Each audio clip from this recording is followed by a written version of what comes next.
Hello everyone, my name is Andrei Paliakou. I'm Sitecore Technology, be working for Brimit. I've been working with Sitecore in 2014, mostly working on e-commerce projects, basically because I love commerce. Was multiple times, how many? 3 times or 4 times commerce MVP, now technology. Mostly was focused on Sitecore commerce, and now Sitecore has OrderCloud. And if you already participated my previous speech, where I just did some high-level explanation for the developers who plan to start develop something on top of OrderCloud. Today I will go quite deeper in this topic, and we'll explain basically how to develop with OrderCloud, how to use extended properties, how to set up webhooks, how to do local debugging of OrderCloud, of webhooks, for example, etc. So the first topic I would just pay attention, it's the extended properties.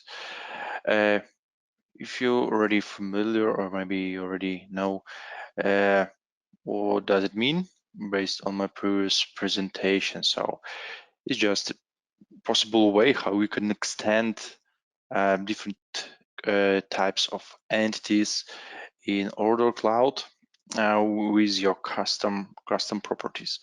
For example, you have any sort of entity like a user or even product or catalog, which you have to extend with your custom data model. So this is a way, I mean, extended properties is a way which you can choose. Of course, extended properties have some restrictions, like 8 kilobytes less must be valid JSON, etc. But today I will just do the demo how we can extend the properties and use those extended properties. First of all, I will just show the previous one project, this which we already built in Belarus. So this is oh, sorry, no, this one. So this one, this seller app. You can get this seller app ready on your local environments or deploy into Azure. If you will if you try to install Head Start, OrderCloud Head Start, it's just like a simple storefront, like we have it before for Sitecore Commerce, but this one is for OrderCloud.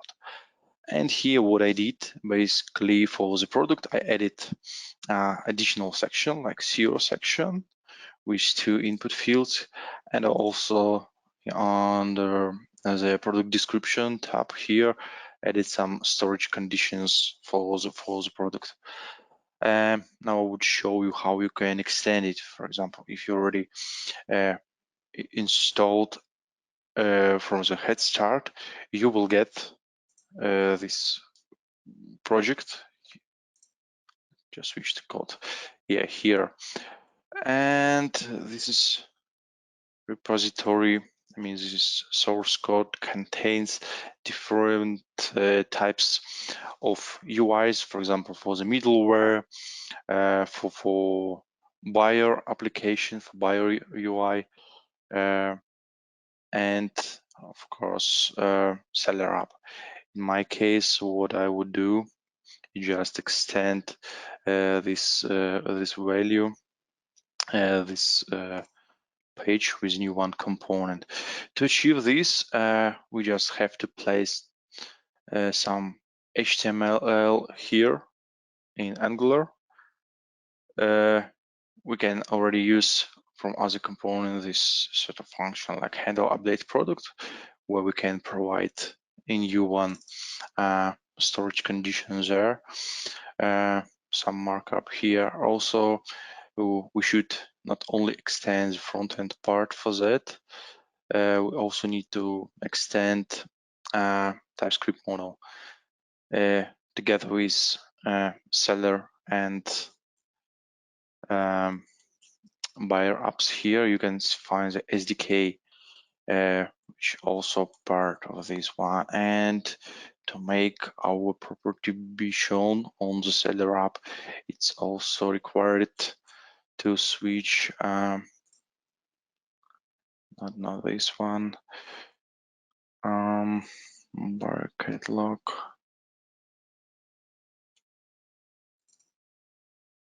XP, let's start command.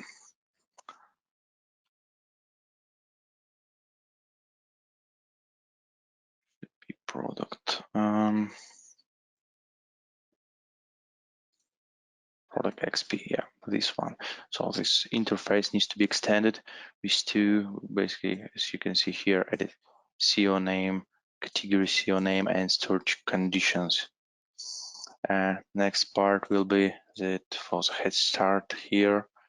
We also have additional model in the command here.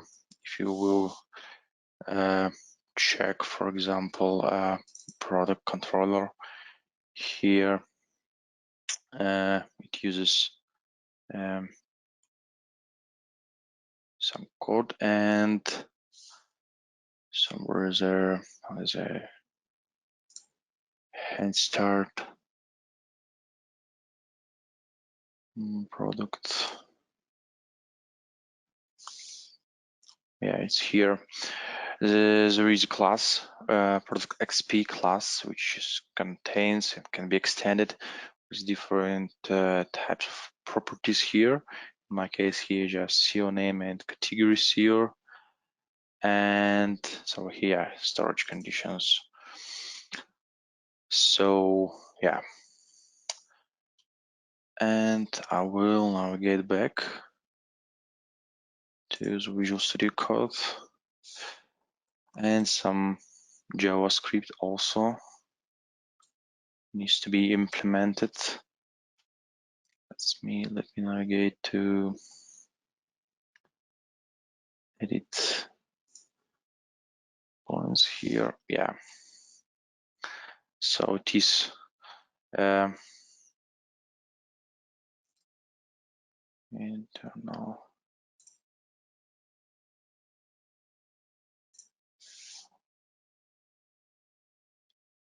This is a seller app.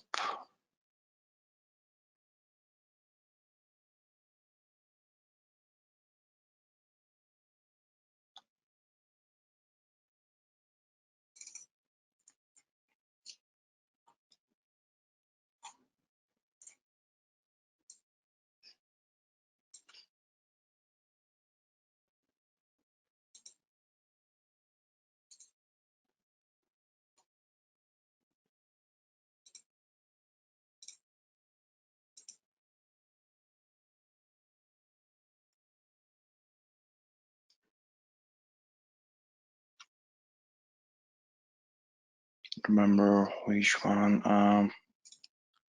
Specification.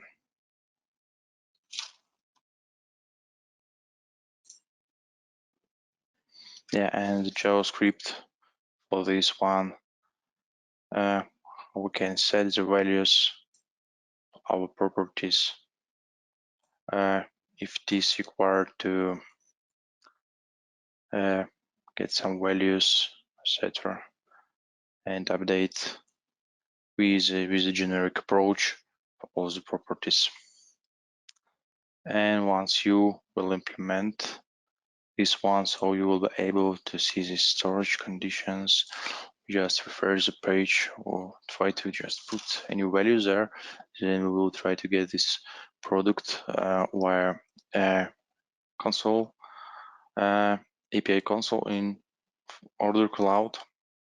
And for example, for here we'll just provide some storage condition.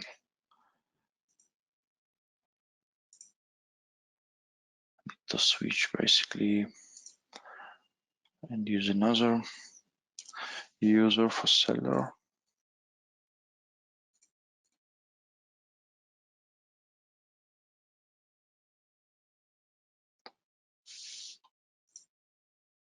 For example, this one, get here, test, and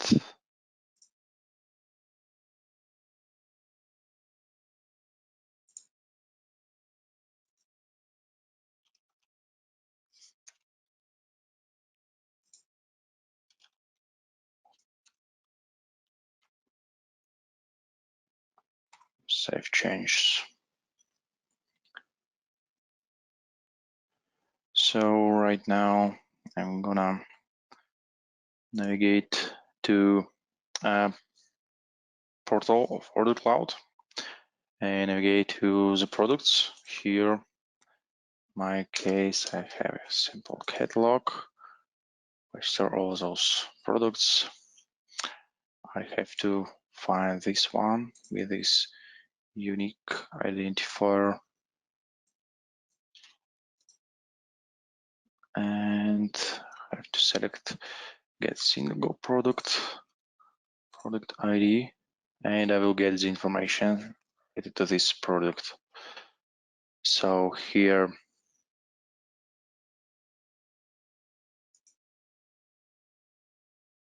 so dated or not, let me just quickly check again.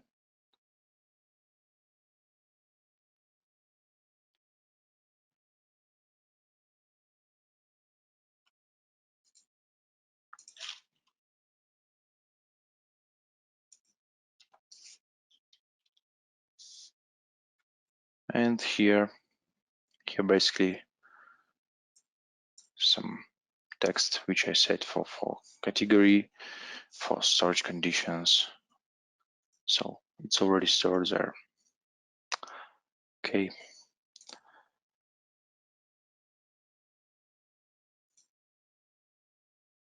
The next one, possible way how we can extend OrderClouds and webhooks. What is a webhooks? Webhooks like a callback, which can be triggered before call to OrderCloud or after the call to the OrderCloud. Two types of webhooks available in OrderCloud: post-hook and pre-hook.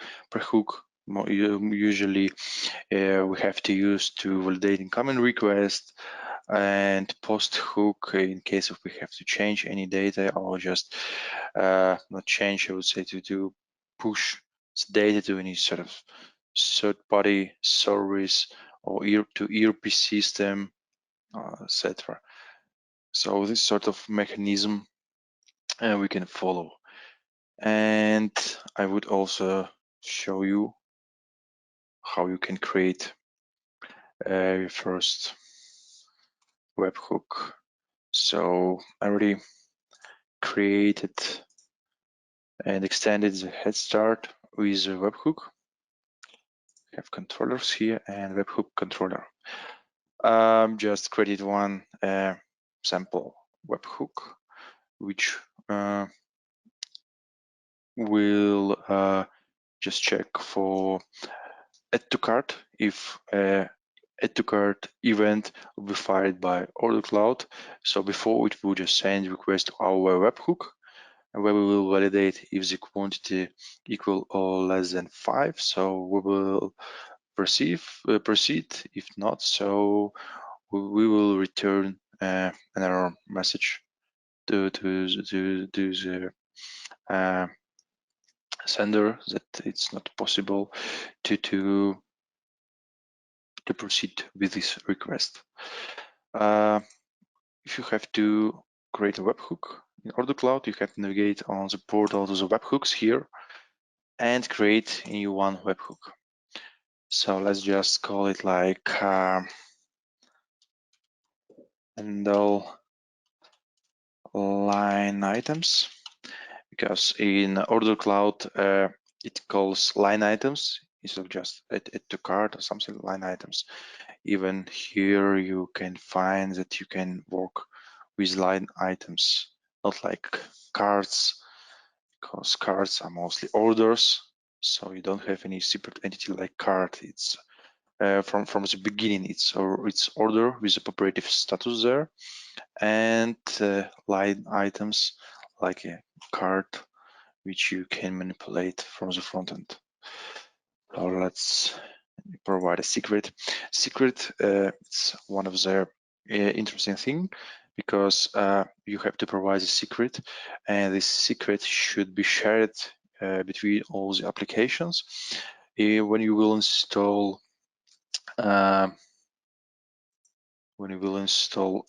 Start, one of the possible options, so there will be to create up configuration in Azure, where you have to provide some key value data. And if you will navigate to this startup file, we can find that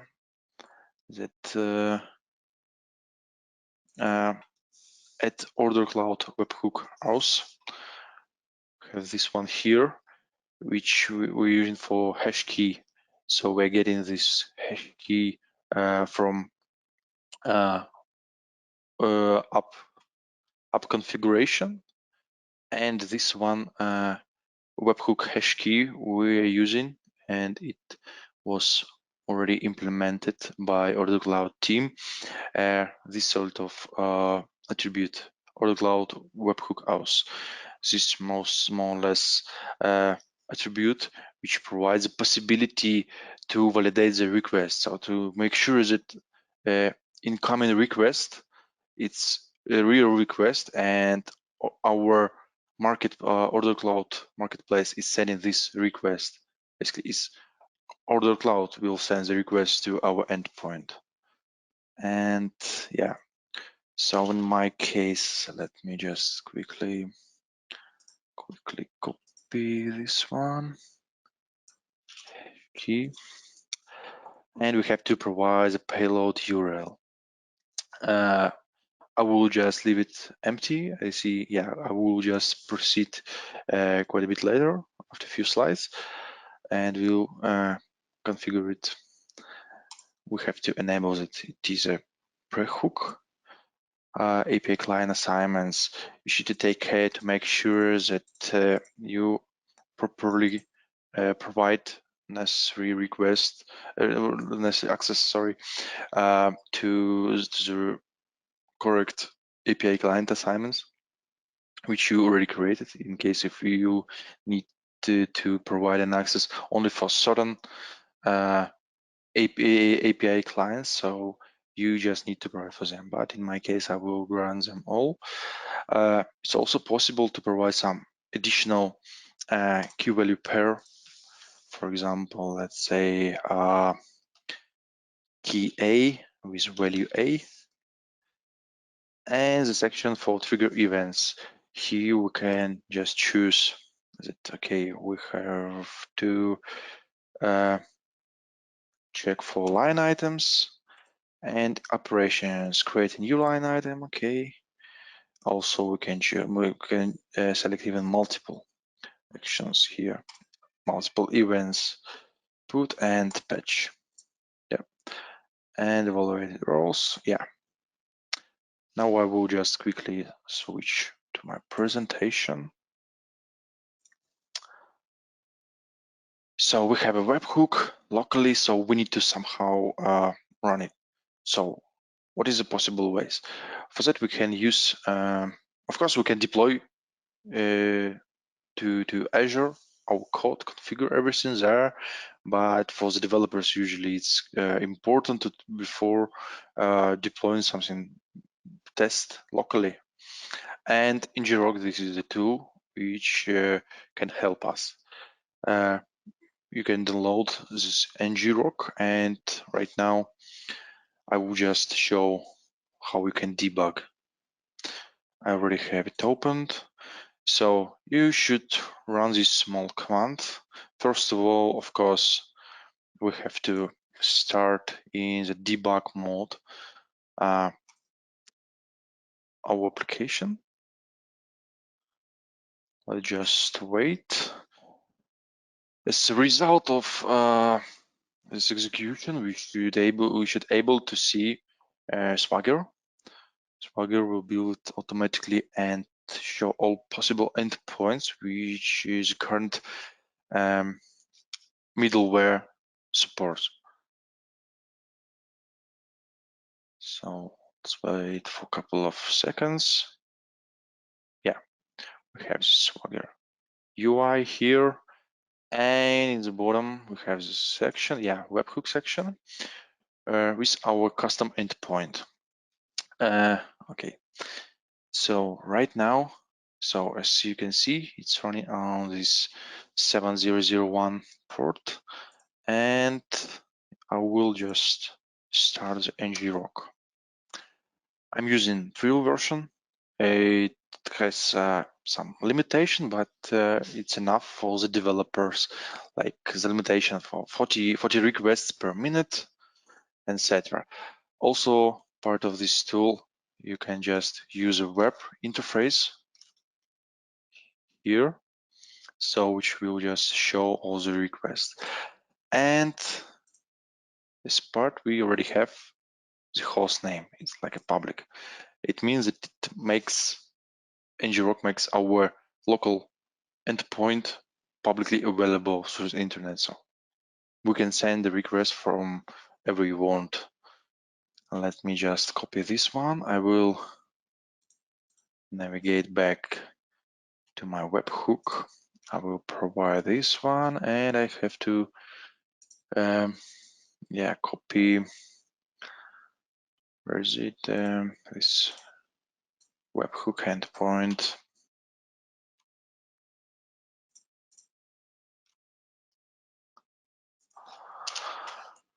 Okay, we can click this button, and our webhooks was created. Now I will navigate to our website here, and we'll just set quantity to 2 for the product, and we'll click add to cart button. Once I clicked, so as you can see, my breakpoint was picked up, and we can just check the payload. What is in the payload? As you can see here, we have a config data. In the config data, this is what I already provided and configured its key value pair. We also have the date when it was fired, log ID, the request body contains all the information which was sent to us, some response object, etc. So we will just check so we can proceed. Yeah. Now I will also switch back to the ngrok, and in the interface, as you can see here, you can just see the full request. You can just switch check headers. So I would pay attention, maybe just zoom in here on this XOC hash. This one, a header was added by OrderCloud. This is what I already mentioned before for this webhook hash key. So this provides to each request this sort of header, which will be checked on the backend side to make sure that this request was sent from OrderCloud instance. Okay, and let me just switch back here, and I will just change the quantity and we'll click update here. So yeah, we are blocking the request, sending suggestion text. And if we will take a look here, what OrderCloud returned to the front end. So basically that it was not proceed, as it was blocked by Webhook. An external Webhook prevented this request from processing, and some body information which we can show like maximum quantity. So this is basically the way how we can work with webhooks in Sitecore. Okay.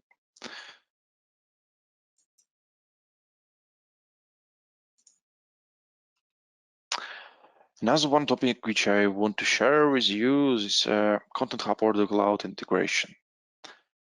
If you already know that for Sitecore Commerce, this Content Hub Sitecore Commerce integration was built in version 10, and something similar I found on Content Hub sandbox account. So I found that there we have any sort of publish to OrderCloud button, but how it works I didn't know. Then I tried to contact to the guys from Sitecore team, Rob Earlom, and he helped me a lot basically to understand how it basically works, how it can be configured, and also was in contact with demo team, and they shared publicly basically, but in develop branch, some code integration for that. The architecture looks like this. So we have a content hub, we have any sort of middleware connector, and the OrderCloud. And we have to we will use the content hub like a primary source for our product catalog, and we need to somehow push the data to the OrderCloud. In that case, we have content hub which can send a notification to our middleware connector, so that any product, any catalog was updated in content hub. Then middleware connection, so it will send like target ID. By target ID, we can fetch updated product data, and we can receive the data, and we can make a request to OrderCloud to update the product there. And also seller app and buyer app can communicate with OrderCloud with its updated data. So now I just would do the demo how basically it works.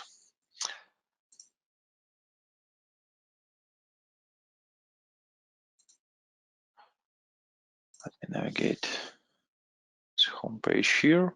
So this is our sandbox account, Content Hub. We have here commerce catalogs, your sample catalogs, Lighthouse Fitness catalog. And as you can see, this button is visible here, published OrderCloud info catalog.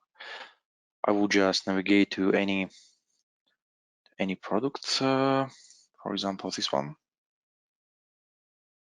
Yep. And here we also have this published to OrderCloud. If we will just check this product, we already have this synced. No, not this one, here. Yep, correct. What I would do, let me just change any content, any long description. For example, let me just check product description. Yeah, we have this test word I did edit before, and now I want to remove this one.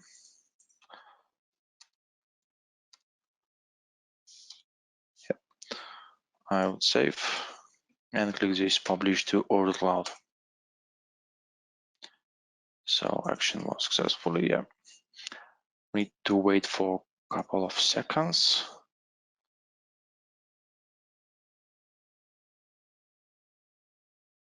When it will be handled, so some cache will clear it as well. So we'll still have this one.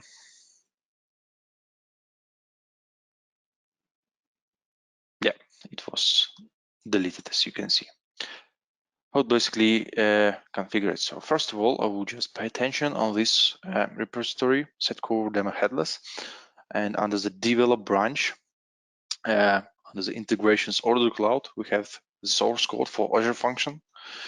Here is a project with the source code, some instruction guide how it can be configured. Basically, it is required to have locally. You can just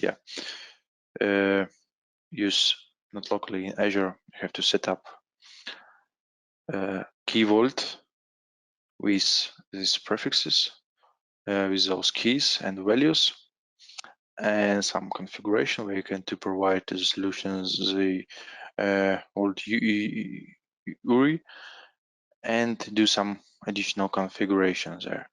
So this code, it's really interesting because in this function, Azure function was implemented such logic for getting, I would say, for it uses mapping service on the Content Hub side.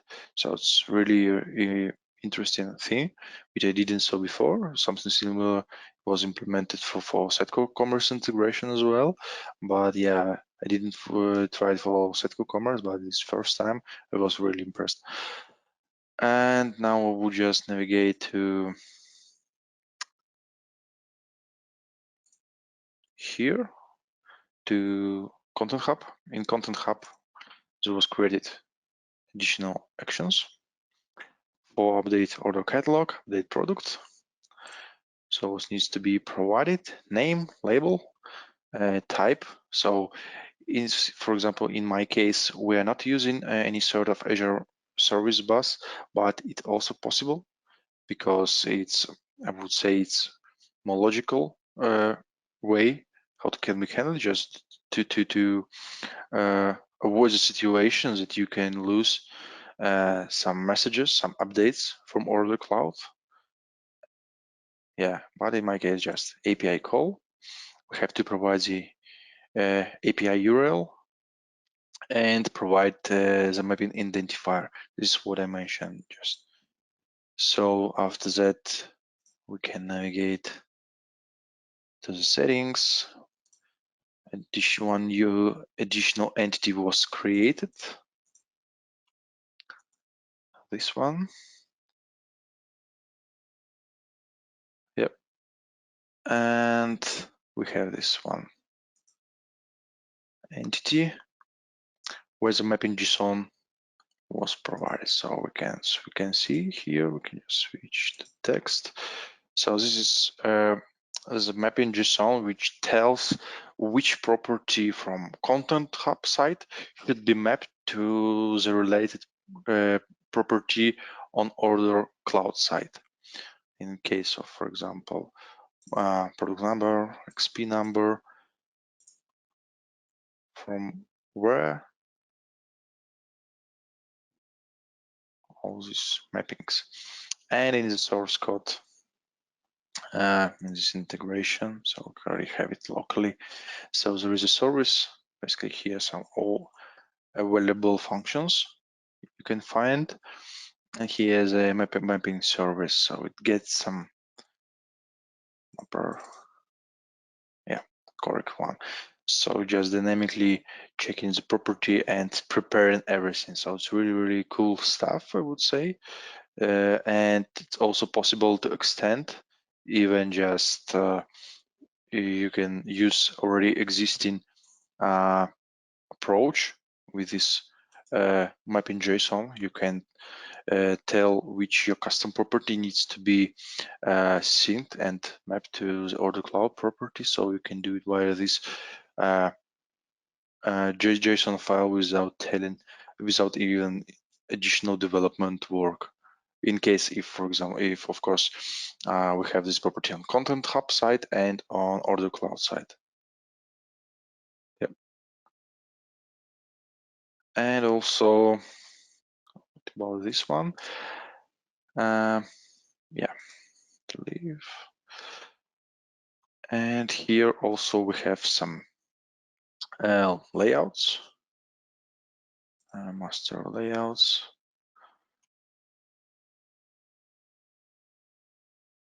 So we have to find this product. Right here.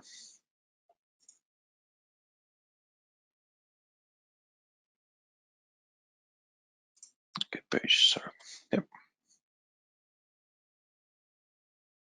So page, we have products.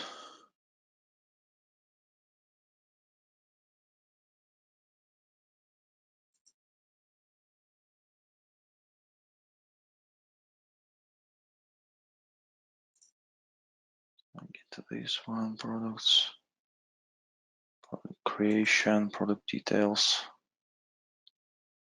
And here, entity operations.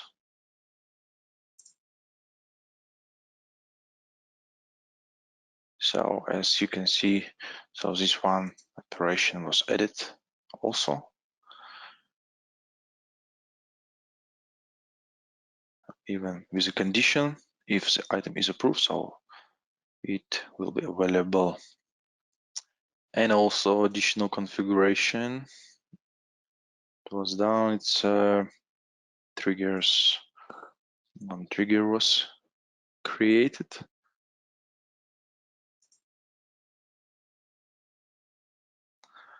So it's like a background execution. So it calls the OrderCloud for approved products to update the value. So basically to automatically update them. So, and this is how it basically looks like.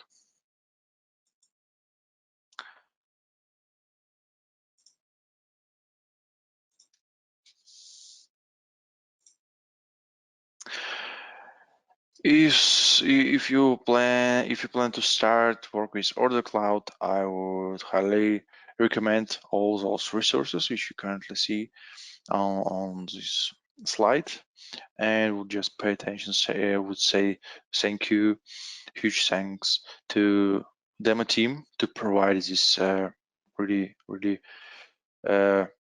interesting and great integration for this sort of connector between Content Hub and OrderCloud.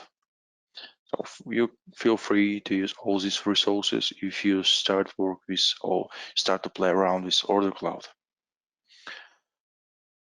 Thank you for attention. That's it from me for today.